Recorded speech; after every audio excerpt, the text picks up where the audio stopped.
¿Listo? Ok. Buenas tardes. Nos encontramos ya aquí en la jornada vespertina de este sexto Congreso Internacional de Animalibus, la presencia zoológica en la literatura.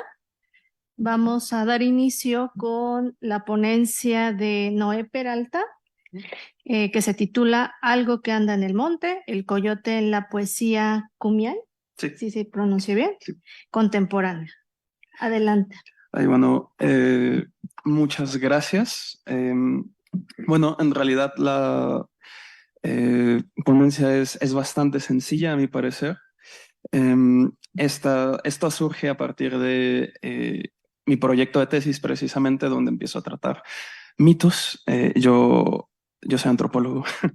Entonces, iniciamos con algo bastante concreto, ¿no? ¿Cómo definir al coyote?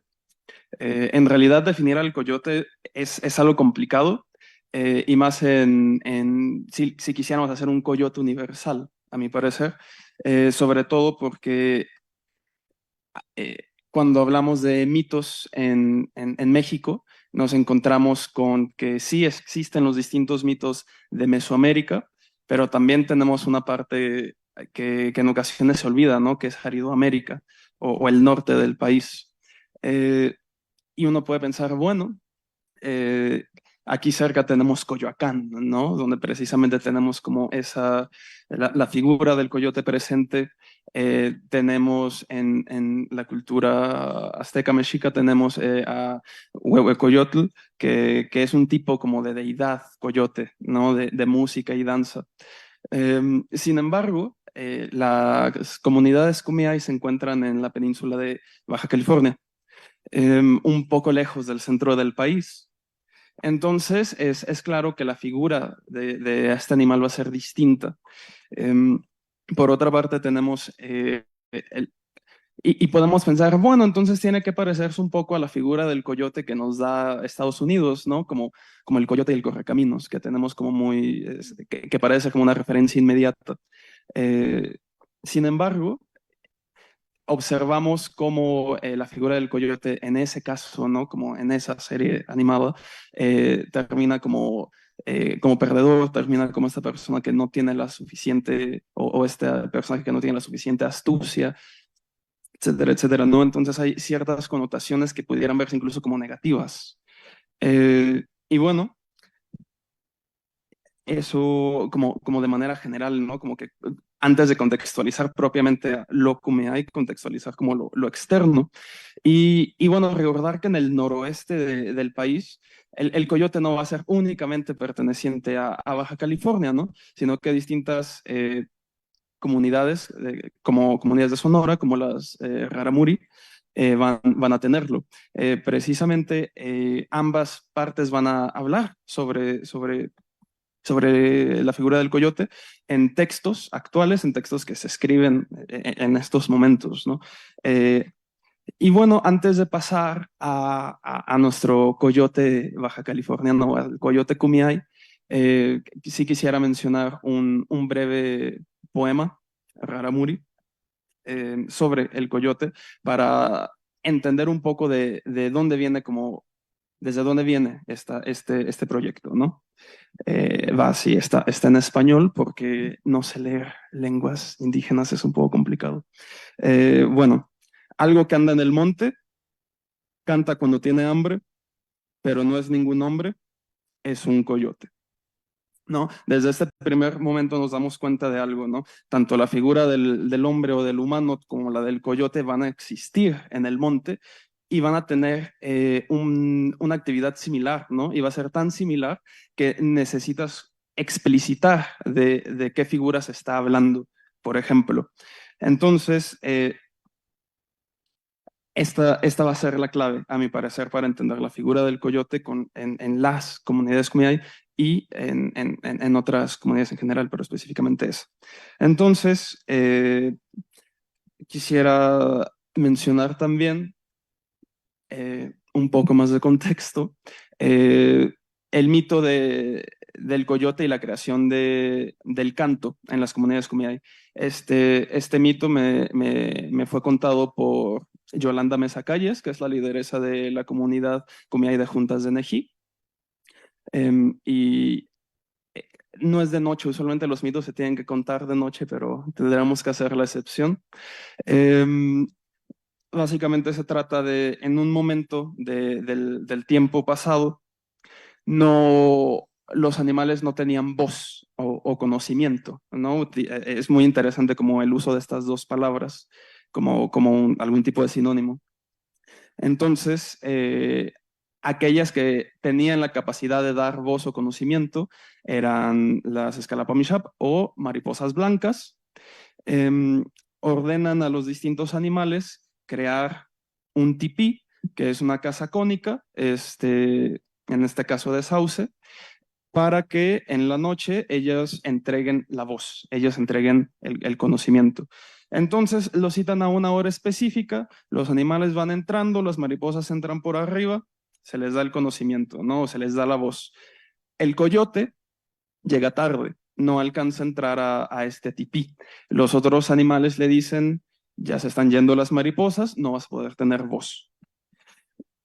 El coyote, en su desesperación, corre a alcanzar un par de mariposas, las muerde, las mata, pero no se lo dan, no consigue la voz por parte de ellas.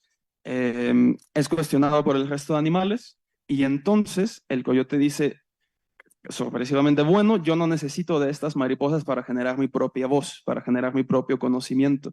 Yo puedo crear mi propio canto. Y es ahí cuando crea su canto, su aullido, y al mismo tiempo una actividad artística de cantos llamada curicuri.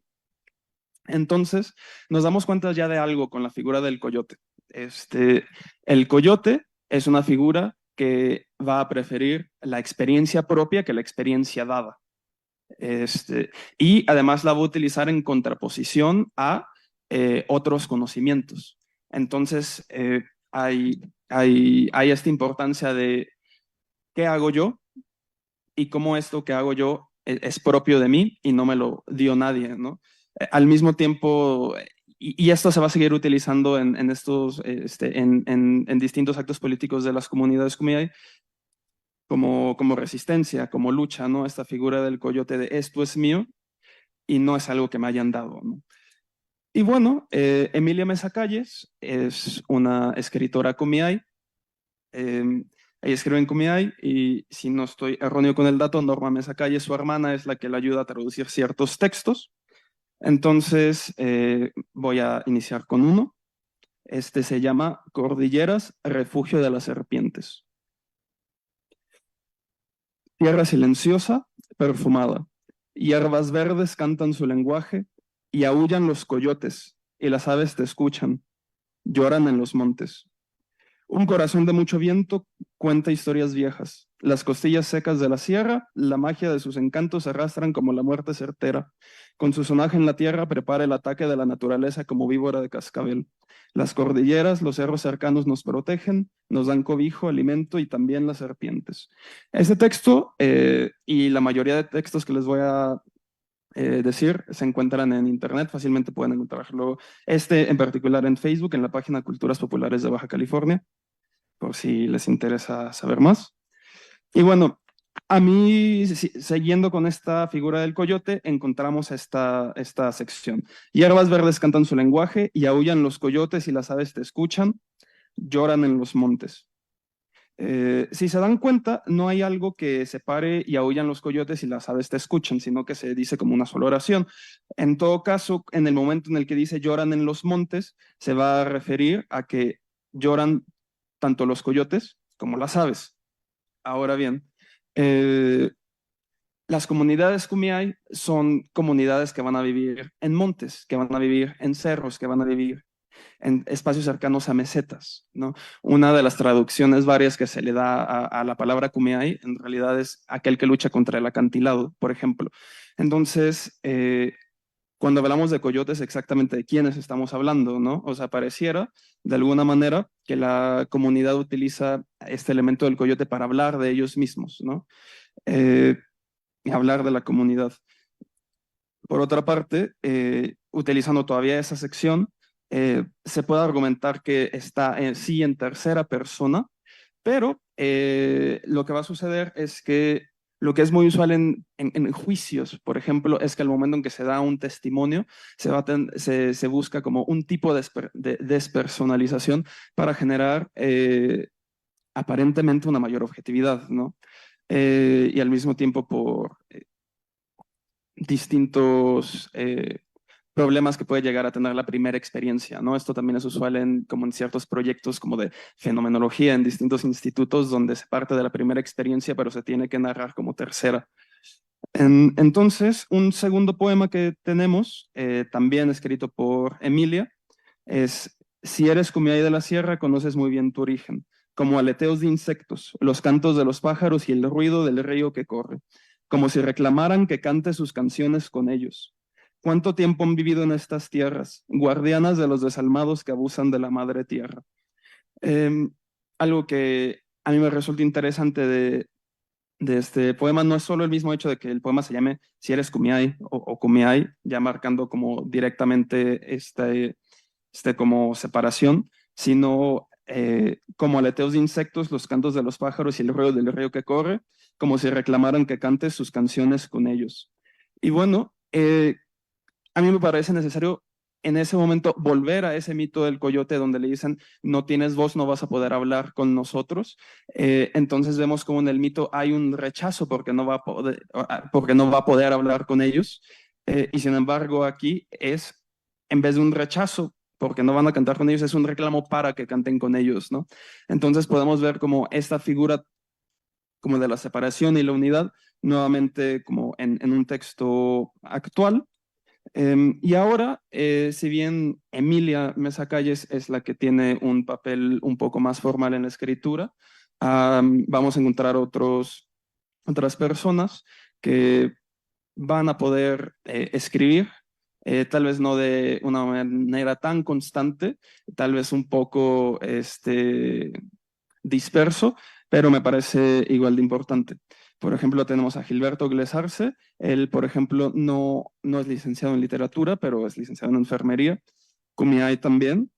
Y en 2020, respecto a distintas situaciones que se veía con el muro fronterizo en la frontera norte, escribió 5 ritmos de cantos tradicionales entrelazados, cantos de guerra, cantos de naturaleza, todos con un mismo fin: honrar a nuestros ancestros, caminar sobre las huellas de los desiertos, senderos recorridos por generaciones, con respeto y dejando todo en su lugar.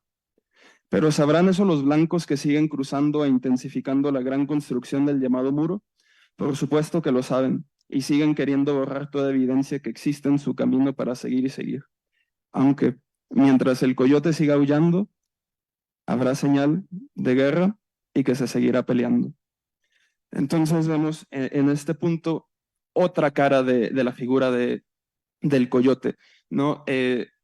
A mi parecer se sigue esta dinámica del mito de tomarse como propio de la creación y esta forma de creación como defensa, ¿no? También se mencionan estos 5 ritmos de cantos tradicionales, haciendo referencia a los 5 grupos originarios más conocidos de Baja California, por ejemplo. Eh, entonces, también vemos como esta unidad o esta unificación con la figura del coyote hacia los otros grupos, ¿no? Entonces, el acto político se hace presente.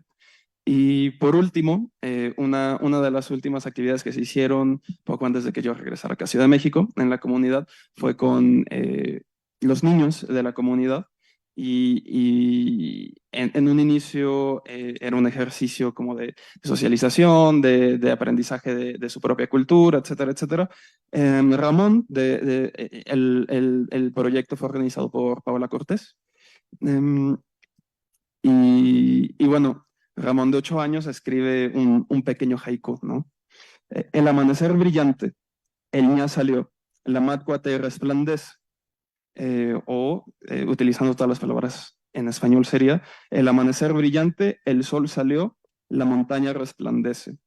Ahora bien, ya les había mencionado anteriormente que justo los coyotes van a vivir en las montañas, los coyotes van a vivir en los cerros, así como las mismas comunidades Kumeyaay van a vivir a las faldas de estos, y estos entes, ¿no?, gigantes de piedra van a ser considerados incluso como sagrados. Entonces, vemos cómo Ramón ya parece tener una concepción de la importancia de la figura del coyote, si bien no se menciona todo el hábitat del coyote, ¿no? O sea, suponiendo nuevamente como que hay una, como que parece que el mismo escritor o los mismos escritores son coyotes hablando sobre coyotes, ¿no? Entonces es este juego de parece no ser evidente en un primer momento quién puede ser el coyote, pero es a partir de justo como de este mito y cómo el coyote obtiene la voz que nos damos cuenta que el coyote aparece tanto dentro de los textos como esta figura política de unidad, de creación y como es también el que escribe estos mismos textos, ¿no? Muchas gracias. Agradecemos la participación de Noé Peralta. Ahora seguimos con la ponencia que es el venado como héroe cultural de los, y ahí me ayuda con la pronunciación. Huirráquiras. Muy bien. Sí. De José Eduardo Cerrato Córdoba. Adelante. Gracias. ¿Me ayudas? Sí. Yo te digo, sí. Bueno, ahí estamos viendo una imagen textil de los huicholes, donde es lo que voy a explicar ahora, la relación que hay en la cacería del venado, el venado como símbolo de la iniciación chamánica y el peyote. El etnógrafo noruego Carl Lumholtz, a la imagen 3 le pasas, por favor. Por favor. Nació en 1851 y murió en 1922. Recopiló varias narraciones orales que versan sobre el mito del venado azul y su relación con los peregrinos de los Birráquira.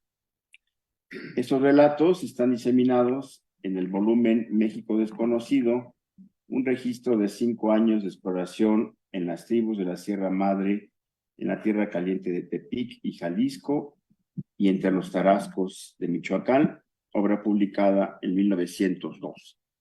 Pones el siguiente, por favor. Gracias. Sí hace falta. Bueno, no sé. Para la transmisión. No hay nadie. El noruego fue un estudioso de la cosmogonía huichol, pero sabemos que el venado no solo fue el ayudante del abuelo fuego, Tatewari, en la creación del mundo, sino que es el creador del maíz y del peyote, y que el gran venado azul llamado Tamaz Kayaumari levantó con sus cuernos al sol recién nacido e hizo nacer el peyote de los cuernos de su hermano Guatemucame. Lumholtz descubrió que el venado es un dios y un héroe cultural cuyos rituales de iniciación chamánicas determinan la identidad religiosa de los Wixárika.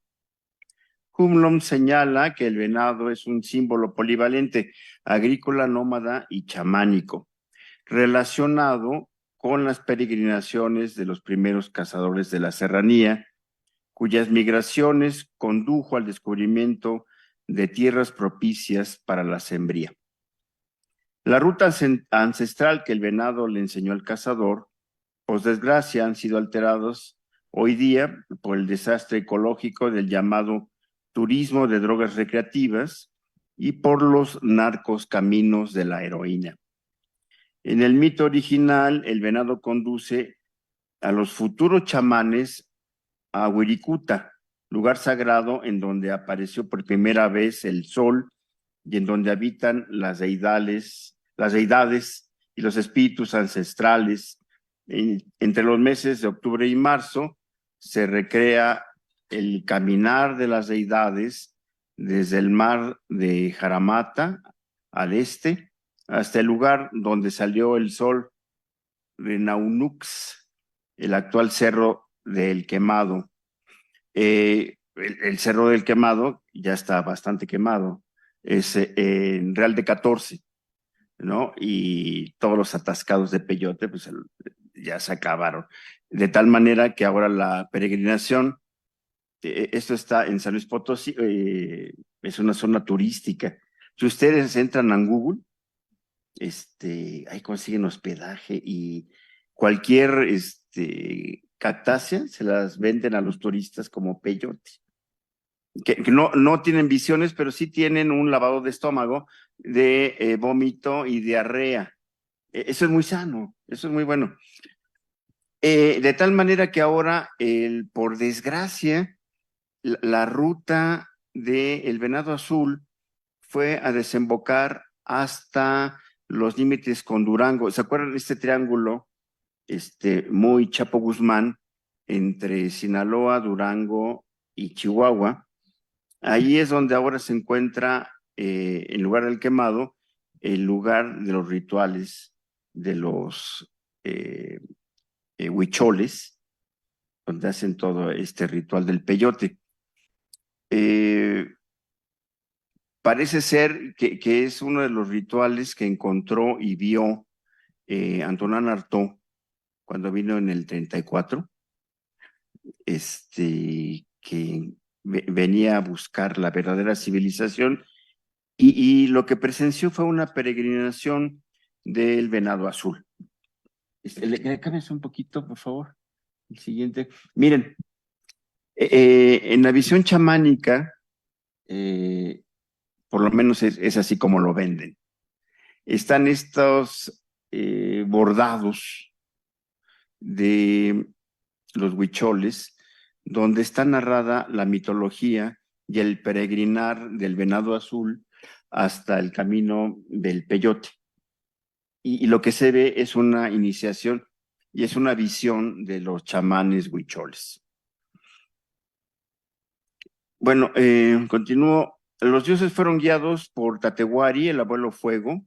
Hasta ahí llegó el venado, con sus cuernos elevó el disco solar al cielo, dándole luz al mundo. Al llegar a este sitio, el venado se sacrifica y renace como peyote.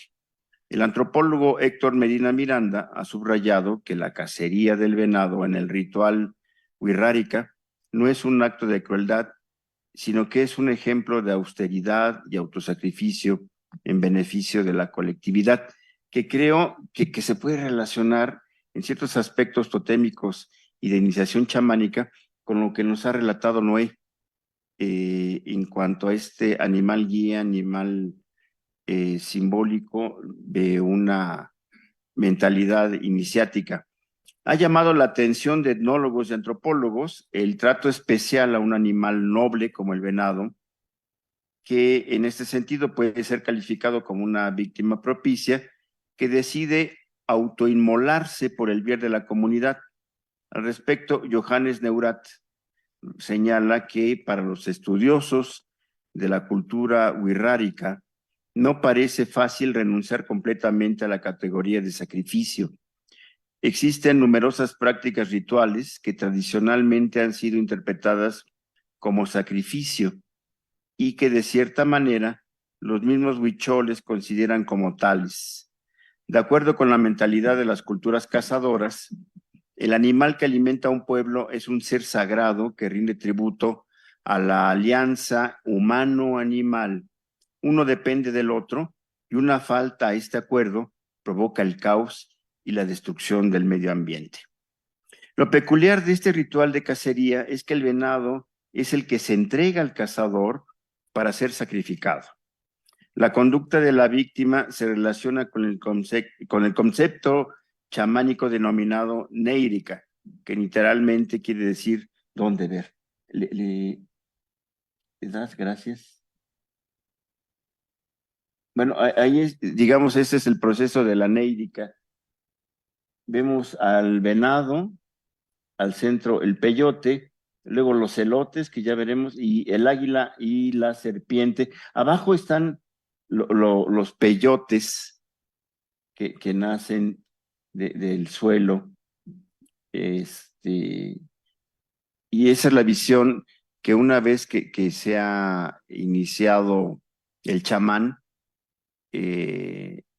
traduce en estos augurios para la comunidad. Pero le das otro, ahí está. Esa es otra visión iniciática, donde ya la revelación del peyote y, y ya convertido el chamán. Y otro más, por favor. Allí está el concepto de niérica. Bueno, en el ritual de cacería participan el aprendiz de chamán y otros 3 iniciados que pasan un periodo de purificación corporal que consiste en la abstinencia sexual, ayunos, veladas nocturnas, peregrinaciones y danzas. Para que un chamán alcance el estado de neírica, hace falta que el peregrinaje al Cerro del Quemado persiga el venado azul, lo case y extraiga el corazón que se convertirá en el peyote iniciático que le dará el don de adivinación y de sanación. En el ritual de la gran fiesta Hikuri Neija, la danza del peyote, relaciona la cacería con la agricultura por la analogía de los elotes y las astas del venado. El danzante frota la cornamenta del animal en un tronco, recordando que tanto la cornamenta como los elotes son los frutos principales de las 2 estaciones del año agrícola. Pasamos a la siguiente imagen, por favor. Esos son unos cazadores de venado. Por cierto, el ritual de esta danza nos recuerda también que en el tiempo primigenio el peyote no se cultivó, sino que fue cazado y se transformó en venado. Por su parte, el primer elote, el elote arquetípico, también fue conseguido por medio de la cacería. El peyote metamorfoseado en venado atrae a las serpientes de lluvia que propician una buena cosecha. Neurad nos recuerda que en la mitología cosmogónica de los huicholes, la primera cacería es un tema central y decisivo. Se equipara con el viaje mítico de los antepasados al mar en el poniente, al desierto oriental, es decir, con la primera peregrinación del peyote. El venado, o lo que quiere decir nuestro hermano mayor que camina al amanecer, se le considera el peregrino que camina adelante en búsqueda del amanecer. Los demás peregrinos, identificados con los lobos, son el grupo de cazadores que lo persiguen. En el lugar del nacimiento del sol, o sea, la casa del sol naciente, y aquí cabe recordar a Egil Bordon, se encontró en el desierto oriental de Wirikuta. La importancia del personaje llamado Tamatsi, el venado cola blanca, radica en que se entrega a los cazadores. Se dispara a sí mismo, dicen las narraciones orales huicholes, se dispara a sí mismo, se deja flechar por los cazadores y se ahorca con los lazos de la trampa. Como le explican los huicholes de Santa Catarina, al llegar a un paraje del desierto, el venado sintió lástima por sus perseguidores y decidió dejarse alcanzar. Por eso su corazón se transforma en peyote. Virúcuta fue encontrado en el instante en que fue creado a través del autosacrificio del ciervo sagrado. La relación dinámica y ambivalente entre cazador y presa, sacrificador y víctima, es de los aspectos más fascinantes de la religión huichol. Se busca la identificación del venado peyote con los cazadores peregrinos. En este sentido, la cacería puede definirse como una situación donde una persona se entrega a otro en una suerte de individualidad. En la terminología de Marilyn Stratton, lo que importa es la identificación entre sacrificador y víctima, algo que Viveros Castro denomina apropiarse del punto de vista del otro. Es decir, el chamán tiene la capacidad de convertirse en presa y la presa en cazador. Es capaz de experimentar ambos papeles a la vez. Cuando se cumple rigurosamente con el ritual de cacería, cuando no se cumple rigurosamente con el ritual de cacería, se corre el riesgo de que el venado tamatsi se convierta en un embaucador. La mitología hace constar que el ciervo puede transformarse en una mujer seductora que destruye al hombre devorándolo con su vagina dentada. En otras versiones, el cazador camina al amanecer y hiere a algunos venados con sus flechas. Enseguida, los animales heridos se transforman en mujeres que tratan de seducir al cazador, quien solo quiere recuperar sus flechas. Ellas lo llevan al inframundo en el poniente, donde se encuentra la casa de la madre de las muchachas venado. El cazador es invitado a comer y es convertido en venado.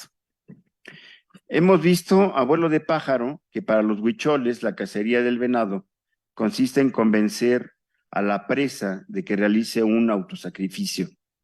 Según la mitología birráquira, muchos actos creadores fueron autoinmolaciones similares a las que hicieron los antepasados, que gracias a su disposición para el sacrificio, pudieron alcanzar la calidad de deidad. Simultáneamente, estos mismos antepasados se transformaron en cosas que sus descendientes, los seres humanos, necesitaban para vivir. Así sucedió con el niño que voluntariamente se arrojó a la hoguera y renació como el sol. Otros dioses ofrecieron su sangre y sus venas se transformaron en ríos, canales subterráneos y lluvia. También el mar se sacrifica para transformarse en nube, mientras que la diosa del maíz entrega a sus hijos, los elotes. Quiero hacer énfasis, finalmente, en el sentido ecológico de la cacería ritual de los huicholes. No se asesina por depredación, y menos por deporte. Es un acto ritual agrícola y ganadero que en el pensamiento mítico implica la renovación de los pastizales y el augurio de buenas cosechas. Es un acto milenario que se ha visto afectado por la devastación de políticas criminales que permiten el exterminio del venado cola blanca, animal sagrado para los huicholes. Ante la adversidad de un mundo regido por la lógica empresarial que ha invadido los lugares sagrados, pareciera que los huirráquira, como el venado azul, están destinados a una vida nómada. Muchas gracias.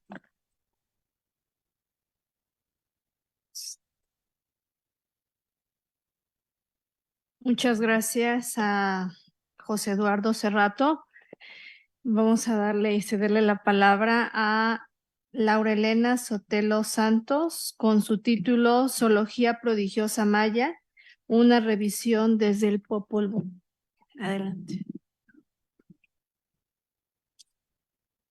Gracias, pues muy buenas tardes. Es para mí un gusto enorme estar aquí, un privilegio entre colegas siempre tan destacados y tan creativos, y a lo mejor es un poco audaz de mi parte estar entre personas que tienen unas plumas privilegiadas para escribir. Bueno, antes de comenzar, agradezco a todos y cada uno de los organizadores sus gestiones. Gracias. Había una vez, hace muchos, muchos años, animales prodigiosos que hablaban, que se comunicaban entre sí, con animales de otras especies y con los dioses, que en un instante viajaban del cielo al inframundo, que podían detener el tiempo e incluso ser devorados por otros y no morían. Esos animales vivían en un mundo oscuro, pues aún no existía el sol, ni tampoco los seres humanos. Entonces, los dioses hacían diferentes ensayos del universo. Los dioses mayas no son perfectos. Y transitaban por el mundo aún en formación. Además, los animales y las plantas Tenían facultades extraordinarias, pues también hablaban, fructificaban y crecían de manera instantánea. Todo esto, como lo suponen ustedes, está relatado en el Popol Vuh, sobre todo en su primera parte, y muchas de esas creencias aún se encuentran vigentes, no solo entre los quiché, sino también entre otros grupos mayas de ayer y de hoy, así como en diferentes rincones de Mesoamérica, como estamos viendo. La estabilidad del universo llegó cuando aparecieron el Sol y la Luna, quienes además de medir el tiempo y regir todos los ciclos de manera acompasada, permitieron una especie de maduración de todas las criaturas cósmicas. Los dioses pasaron a otro ámbito inaccesible desde el plano terrestre. Los humanos les rindieron culto y plantas y animales fijaron sus características, funciones y atributos, y desde entonces conforman la dimensión que nosotros llamamos natural. Entonces se acabó el tiempo de los animales prodigiosos.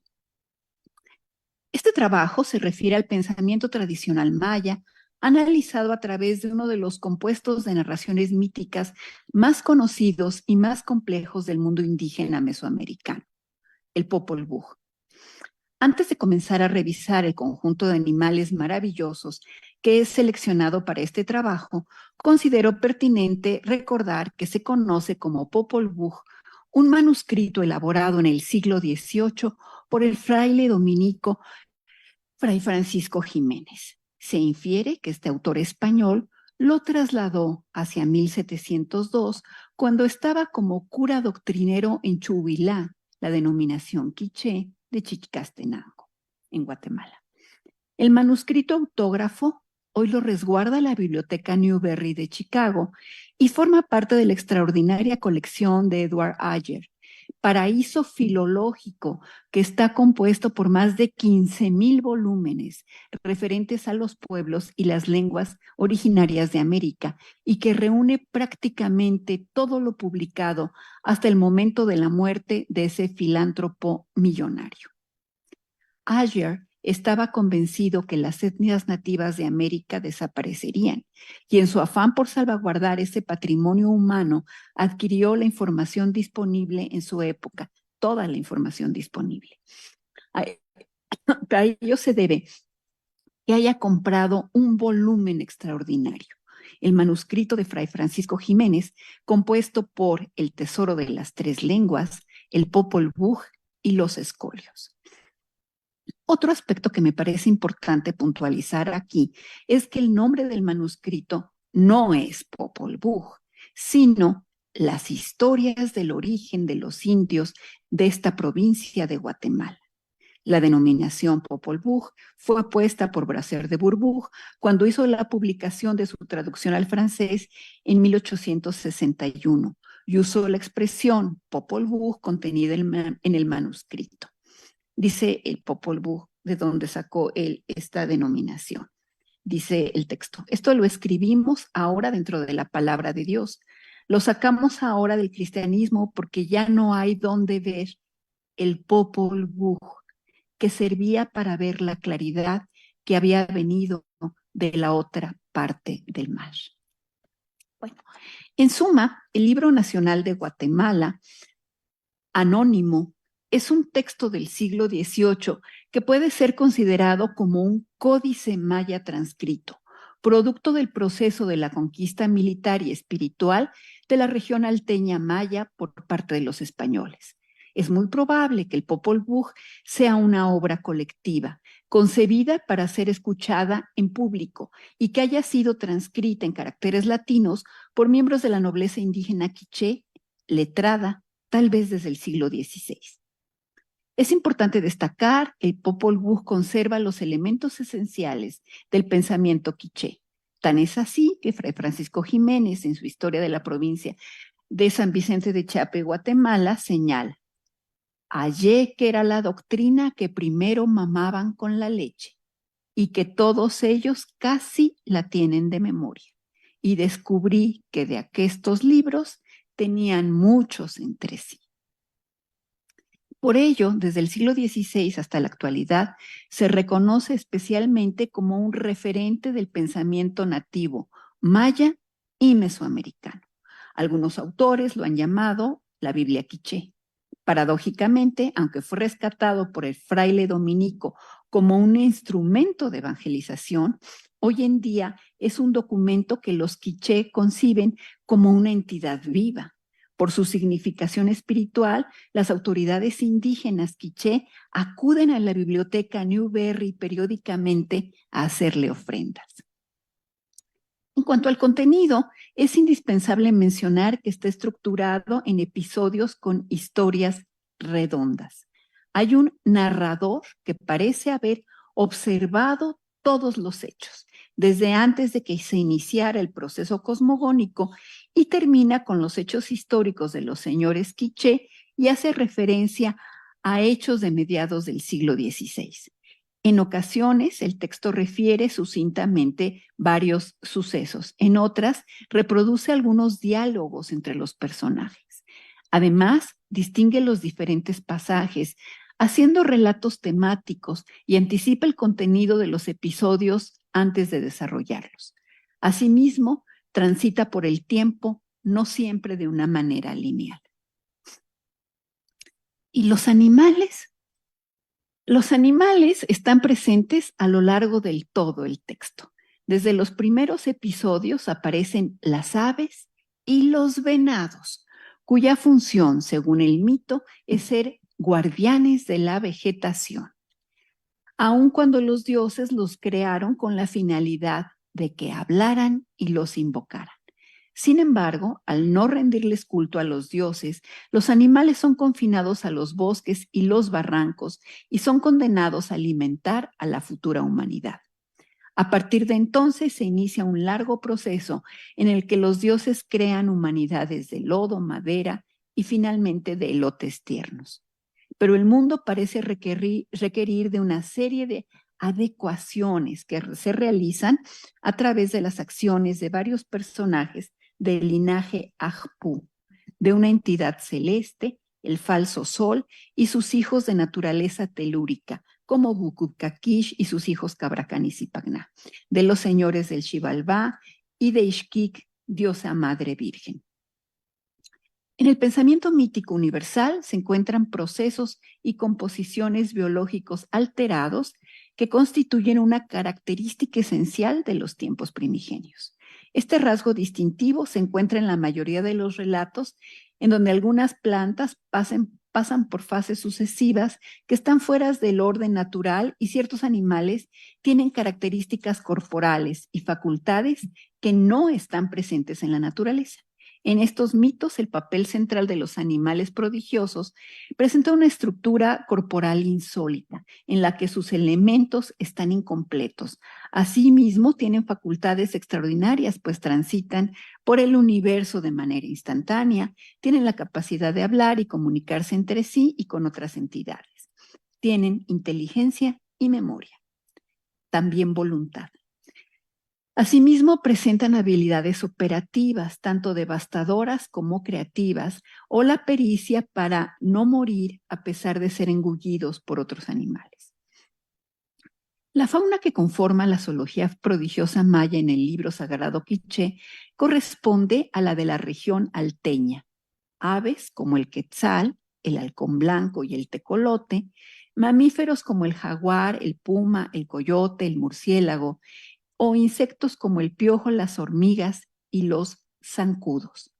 La mayoría parecen ser animales con características anatómicas comunes, mientras que un pequeño grupo lo describe el texto como animales insólitos. Diríamos en términos occidentales, monstruos. Se trata de entidades zoomorfas primordiales cuya función específica en el proceso cosmogónico se cumple. La mayoría de ellos únicamente aparecen en una sola ocasión. Algunos de ellos incluso tienen denominaciones específicas que parecen destacar sus características singulares y distinguirlos de las especies normales. Yo propongo que hay 3 tipos de animales fantásticos. En primer lugar, está el grupo de los mensajeros. En segundo lugar, el de los guardianes y guías. Y en tercer lugar, el de los animales con facultades de hacer, que trabajan, que laboran, que hacen trabajos violentos, etc. Bueno, el grupo de los mensajeros, a mi modo de ver, se compone de el halcón vigilante. Este es un halcón que supervisaba las labores de dos pares de personajes masculinos que jugaban a la pelota al inicio del tiempo primordial, Hun Batz y Hun Chuen, y Hun Hunahpu y Bukub Hunahpu, dice el texto. Entonces se juntaban en el campo de pelota y llegaba el Wok, el halcón blanco, a observarlos. Él era el mensajero de Huracán, Chipi Kakulha, Raxa Kakulha, estos son los dioses creadores. Pero el Wak no quedaba, para el Wak, perdón, no quedaba lejos la tierra, ni tampoco quedaba lejos el Xibalbá, el lugar del terror, el inframundo. Al instante él llegaba al cielo ante Huracán. Otro de los mitos relata la historia de los tecolotes mensajeros que convocan a los jóvenes Junjunajpu y Bukub Junajpu para llamarlos a jugar a la pelota en el inframundo. Pero estos son muy interesantes, dice el texto. Y sus mensajeros eran los tecolotes, tecolote flecha, tecolote de una pierna, tecolote guacamaya y tecolote calavera. Eran llamados los mensajeros de Xibalbá. El tecolote flecha parecía una flecha puntiaguda. El tecolote de una pierna solo tenía una pierna y alas. El tecolote guacamaya tenía las plumas coloradas y tenía alas. Y también el tecolote calavera era solo una calavera, no tenía piernas, tenía solo alas. Eran 4 los mensajeros y poseían el rango de Rajpop Achij. Es decir, es un rango político muy alto. Recuerden que los mayas salteños de Cumarcaj, de Utatlán, tenían una centralización política muy grande que podíamos denominar un imperio, a diferencia de otras poblaciones mesoamericanas. Esta centralización política solo la tenía México, Tenochtitlan y Cumarcaj. Y entonces, en estos seres, en estos animales, podemos nosotros reconocer, vamos a decir, clases sociales. Los mensajeros son Rajpo Achij, es decir, son de los más grandes funcionarios y solo dan mensajes. Otro está el grupo de los guardianes que hacen labores de vigilancia. Y el tercer grupo es el pueblo común que hace trabajos sucios, bueno, de depredación terrible, de una violencia brutal, y hacen trabajos de campesinos. Entonces, estos animales prodigiosos también son espejo de la organización política quiché. Bueno.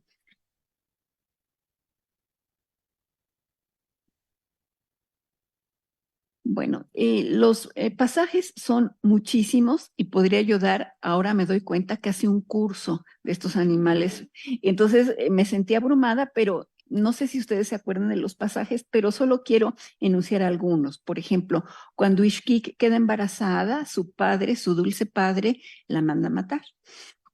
Y entonces mandan otra vez a los Rajpo Achij, a los tecolotes, a que la ayuden y la guían del inframundo hasta arriba, y son los mensajeros. Bueno, y ya en los tiempos históricos, cuando existen los 4 primeros hombres, la actividad de los mensajeros de Xibalbá continúa y reciben la visita de uno de ellos, los 4 primeros hombres, quienes les transmite este mensaje. Dice Fray Francisco Jiménez. Y entonces se presentó una persona, el demonio hablándoles, dice Fray Francisco, delante de Balam, Kitse, Balam, Akaj, Mahukutaj e Ikibalam, que son los nombres de los 4 primeros seres humanos, y les dijo el mensajero: de verdad que este es su Dios. Son ustedes quienes lo alimentan. Él es el reemplazo y el recuerdo de su creador y de su formador. Entonces, no le den el fuego a los pueblos, a los vecinos, hasta que le ofrezcan algo a Tojil. Tojil es el dios. No acepten lo que les van a dar a ustedes. Pregúntele a Tojil, él les indicará lo que tienen que dar por recibir el fuego. Dijo el del Xibalbá. Él tenía alas como las alas de un murciélago. Yo soy el mensajero de quienes los formaron, de quienes lo crearon. Es decir, es un Rajpo Achij. Bueno, hay un pasaje, ya casi es tiempo. Ya, ok, bueno. Hay un pasaje muy interesante de un ratón. Este ratón lo atrapan, lo empiezan a apachurrar Jun Junajpu y Bukub Junajpu, y entonces le sacan los ojos, por eso tiene los ojos saltones, le queman la cola de una violencia terrible, y le dicen estos dos: ¿dónde está lo que es nuestro? Dinos dónde están los instrumentos de juego de pelota. Y él les dice: ¿me van a soltar primero? Y le dicen: claro que no. Entonces denme de comer. Claro que no, después te daremos tu comida. Di primero dónde están nuestros instrumentos para el juego de pelota. Está bien, contesta el ratón. Los bienes de sus padres, llamados Junjunajpu y Bukufjunajpu, quienes murieron en Xibalbá, se quedaron allí. Sus implementos de juego de pelota quedaron colgados sobre el tapanco. Entonces, es como de una sabiduría ancestral este ratón. Bueno. Hay otro episodio que es un episodio pues muy conocido, que es el del mensaje que la abuela les manda a sus nietos, en donde el piojo es tragado por un sapo, el sapo es tragado por una culebra, la culebra es tragada por el halcón blanco, y finalmente transita un gran tramo del universo, y llegando al juego de pelota, le tiran un cerbatanazo en los héroes míticos, y entonces se vomita otra vez toda la cadena alimenticia sin que hayan muerto los personajes. Y bueno, y dan el mensaje. Entonces, ese es otro pasaje, es muy largo, no se los voy a leer porque, bueno, es muy, muy largo, pero es toda la narración de cómo se hace este proceso prodigioso y que no muere. Bueno, el grupo de guías y guardianes. Lo primero que tengo que decir es que el maíz está resguardado en una montaña sagrada. Esta montaña sagrada se llama Pachil, y ahí está resguardado por 4 animales: el gato de monte, el coyote, la cotorra y el cuervo. Y ellos lo resguardan y finalmente se lo entregan a los hombres. No, se lo entregan a los dioses para que hagan los hombres. Hay varios episodios de guardianes y de guía. Destacarlos todos, bueno, pues me llevaría mucho tiempo porque ya me quedan pocos minutos. Y finalmente está el grupo de los animales trabajadores. El primer grupo es el que he denominado los destructores de la humanidad en madera. Se trata de 4 entidades, 2 volátiles y 2 felinos. Quiero señalar que en las etnoclasificaciones mayas, los animales se agrupan en función de su medio de locomoción. Así, los animales que vuelan forman un conjunto, los animales que caminan o corren otro, los que se arrastran y los que nadan. Aquí hablé de los animales volátiles, que están compuestos por murciélagos y aves. Hay uno que se llama Shekot Coguach, que es el vaciador o escarbador de ojos, el Camazotz, que es el decapitador, el Kotzbalam, que es el jaguar pulverizador, y el Tucumbalam, que es el jaguar esparcidor. Y ellos 4 son quienes destruyen a los, a los seres humanos de madera. Y hay otros 2 pasajes en donde los moscos intervienen. Uno es donde un zancudo perfora una vasija de agua y el agua se derrama antes de que llegue a la casa a donde debió haber llegado a través de su actividad. Y el otro es un zancudo que pica a 14 personajes en el inframundo y los personajes dicen su nombre. Y al decir su nombre, pues claramente son dominados. Bueno, hay unas hormigas que roban las flores del Xibalbá, que también hacen este trabajo. Y hay uno que me gusta mucho y puedo decir que lo descubrí para cuando estuve haciendo este trabajo, que es el tlacuache, que tiene la capacidad de detener el tiempo. Dice el pasaje, y con ese termino, ¿eh? Entonces ya quería amanecer, bueno, estaban allí en un apuro cosmogónico, pero bueno, entonces ya quería amanecer, se teñía el horizonte de rojo. Que se tizne otra vez, viejo, se le dijo al tlacuache. Muy bien, respondió el anciano. Se concibe al tlacuache como un animal anciano. Entonces se estaba tiznando y de repente se oscureció. 4 veces lo tiznó el anciano. Está tiznando el anciano, dice la gente hoy, es una expresión en quiché. Entonces se puso colorado y azul el cielo. Cuando empezó a hacerlo, ¿está bien? Le fue preguntado a Junjunajpú. Está bien, así dijo. Bueno, entonces, como ustedes se dan cuenta, tienen muchísimas capacidades y muchísimas funciones.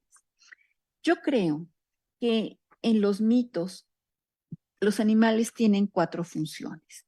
1, formar parte de la naturaleza de los dioses. Los dioses creadores, desde antes de que se inicie la creación, tienen elementos animales, lo que los hace entidades sumamente poderosas. El segundo grupo es el que se refiere a aquellos seres antropomorfos que se convierten en animales. La primera humanidad se aniquila y se transmuta en mono. De igual manera, los dioses mismos se transforman en animales. El pasaje de Humbats y Hunchuen culmina cuando suben al árbol y se vuelven permanentemente monos. El tercer grupo es el que he denominado ayudantes de los dioses y que es el que he tratado de revisar rápidamente en esta ponencia mediante las actividades de mensajeros, guardianes y guías y ejecutantes de quehaceres sustanciales en el cosmos. Y finalmente, como los animales como entidades consustanciales con los seres humanos. Los 4 primeros hombres tienen una naturaleza felina y algunos gobernantes tienen la capacidad de transformarse en animales. Las entidades zoomorfas en el Popol Vuh representan simultáneamente el vínculo entre el mundo natural y el universo sagrado, entre cultura y naturaleza, entre tiempo y espacio y entre dioses y seres humanos. Muchas gracias.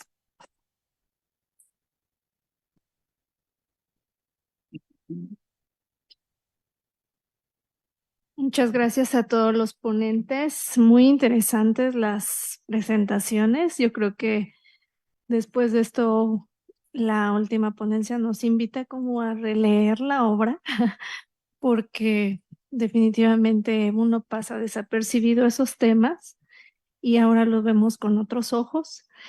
Y bueno, yo tengo acá una duda antes de cederle la palabra a quienes tengan preguntas. Una duda que a lo mejor, ¿por qué se le llama el venado azul? Perdón. Por la similitud con el tono verde azuloso del peyote. Ah, ok, muy bien, pues ya. Y pues qué bueno, la otra ponencia, pues muy interesante sobre esta justificación del aullido del coyote, ¿no? Muy interesante. Bueno, pues hay preguntas. ¿Alguien desea hacerles preguntas para...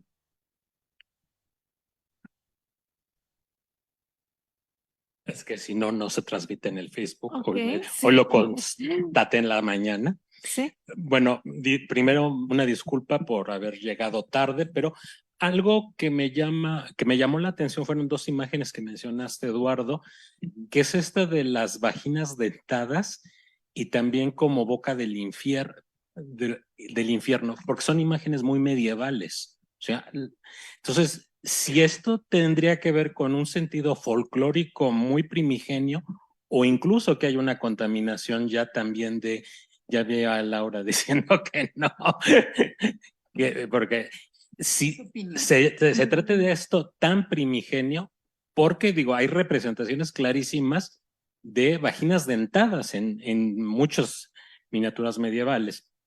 Y también la idea de que el infierno es una suerte de fauces. Oye, Laura, ¿tú quieres decir algo? No, porque... ¿Por qué? Para ti. Sobre, o sea, yo puedo opinar después. Me pasas el micrófono para que Sí, claro. Sí, claro. Mira, yo soy de la idea que hay aquí ya un mestizaje. Incluso sirva para la pregunta que le quiero hacer a Laura, bueno, el comentario. Por ejemplo, Laura se ha de acordar en unos relieves estupendos que hay en la iglesia de Santiago Atitlán, donde el Espíritu Santo se representa por un quetzal, y que es una fusión de Popol Vuh con la Biblia. Yo creo, por ejemplo, los jesuitas que llegaron a intentar colonizar y adoctrinar a los huicholes, inmediatamente, por supuesto, estaba puesto el símbolo del venado y Cristo. El problema es que ya no continuaron con su labor de 4T, de adoctrinamiento, porque los expulsaron. Pero yo creo que sí quedó una fusión de símbolos. Yo creo que hay dos tradiciones que se funden en esta tradición. Igual podemos ver esta cuestión de la cacería del venado como el sacrificio de Cristo, que, por ejemplo, en los bailes de la danza del peyote, hay una danza que acaba con una crucifixión y la imagen de la diosa del maíz en la cruz. No, es imposible que se conserven en pureza. Yo creo que sí hay sincretismo. Sí, sí, sí. Así que sin lugar a dudas, lo hay. Sí. ¿Alguna otra pregunta? Bueno, dado que tengo el micrófono, igualmente para Laura, bueno, felicitaciones por este paseo por la fauna del Popol Vuh. Hay varias cosas que me llaman la atención. Uno, ¿hay una comunicación real entre dioses, hombres, animales? O sea, de que se hablen. Porque ayer mismo, digo, hay algunos momentos donde no tienes tan claro que el animal se comunique con el humano, mucho menos con el dios, ¿no? Pero que sí, el humano se aproxima al animal y le habla y demás, pero no sabemos si hay una respuesta. Y aquí sí hay este flujo de información. Ahora bien, también me llamó muchísimo la atención esta idea de la jerarquía zoológica. Política. En este caso, ¿el animal permanece siempre en su lugar o diríamos tenemos hormigas que puedan ser mensajeras? No, o sea, están, así que de nacimiento les tocó estar en ese lugar. Sí, claro, o sea, hay animales, los animales terrestres y tónicos, o sea, del interior de la Tierra, me parece en esta metáfora animal del cosmos, representan, nos representan a toda la población común. Y los mensajeros son aves, pero no cualquier ave, ¿no? Entonces, bueno, este halcón blanco es de una majestuosidad y de una belleza con el ojo rojo y el pico amarillo, ¿no? O sea, no es cualquier hormiga grisácea y fea, ¿no? Entonces, es muy interesante esta jerarquización del cosmos masculino. Todos los animales son masculinos, voy a decir machista, de una violencia brutal, o sea, que dice uno, o sea, queda así escurriendo la sangre el texto, horrible, y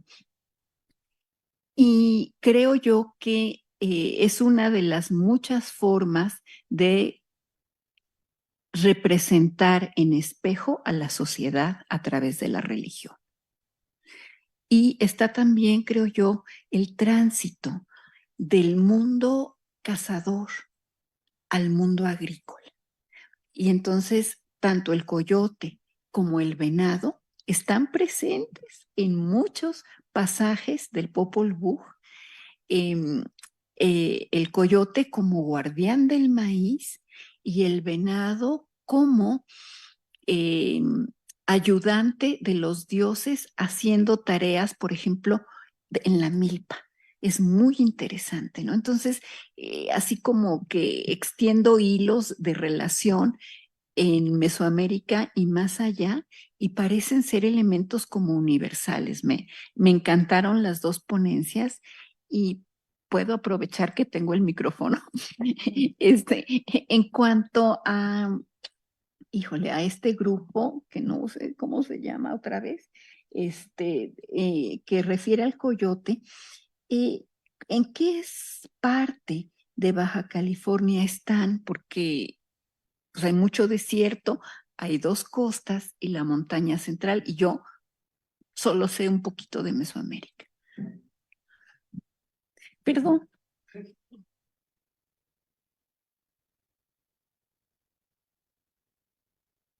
Sí, hay comunidades como ya hay tanto de la parte de México como de Estados Unidos. Entonces es la parte de México sería Tecate, Ensenada, como más pegado a la frontera. Y de la parte de Estados Unidos, todo el condado de San Diego y parte de Arizona.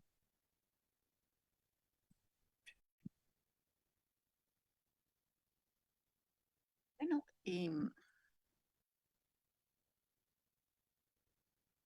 me parece fantástico todo este vínculo venado, chamanismo, agricultura, nomadismo.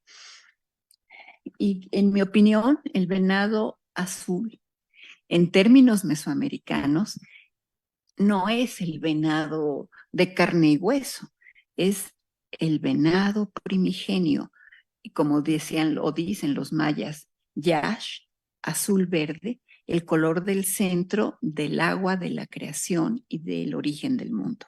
Eso sería en términos mayas, un venado azul. O sea, es este venado primordial, no tanto el venado físico, ¿no? Yo así lo interpreto o sobreinterpreto. Pero me encantó toda esta relación cacería, chamanismo, venado, que siempre está de trasfondo en toda Mesoamérica, en la Mesoamérica agrícola, que nunca dejó de ser cazadora. Me encanta. Bueno, pues entonces me parece que concluiremos ya la mesa y agradecemos su presencia y los invitamos a la siguiente actividad que consiste en una musicalización, me parece, sí, del grupo Flor de Maguey. Y pues aprovecho para darle sus constancias a Noé, a José Eduardo Cerrato y a Laura Elena Sotelo. Gracias. Muchas gracias y que estén bien.